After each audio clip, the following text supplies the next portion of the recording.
स्वामी समर्थांनी दिलेली एक छोटीशी पिशवी आणि एका गरीब भक्ताची गरिबी कायमची संपली। ही अद्भुत कथा शेवटपर्यंत नक्की पहा। मंगळवेढा नगरीत बसप्पा तेली नावाचा एक भोळा भक्त राहत होता।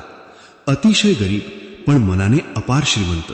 एके दिवशी जंगलात गेल्यावर त्याने पाहिलं एक दिव्य दृश्य। काट्यांनी भरलेल्या जमिनीवर एक तेजस्वी पुरुष शांतपणे विसावले होते। ते होते श्री स्वामी समर्थ। बसप्पा धावत गेला, स्वामींच्या चरणी पडला। त्या स्पर्शातच त्याच्या अंतःकरणात प्रकाश पसरला। त्या दिवसापासून बसप्पा स्वामींच्या सेवेत रमला। एके दिवशी स्वामी म्हणाले, बसप्पा, कामधंदा सोडून माझ्या मागे का येतोस? बसप्पा म्हणाला, स्वामी, मला तुमच्या चरणीच राहायचं आहे। स्वामी हसले आणि त्याला एका झाडाखाली नेलं। तिथे असंख्य नाग होते।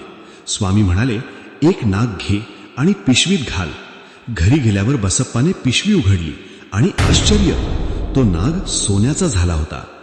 त्या दिवसापासून गरिबी नाहीशी झाली आणि विश्वास अजून दृढ झाला। जर तुम्ही स्वामी समर्थांचे भक्त असाल तर कमेंटमध्ये लिहा जय श्री स्वामी समर्थ आणि चॅनलला सबस्क्राईब करायला विसरू नका।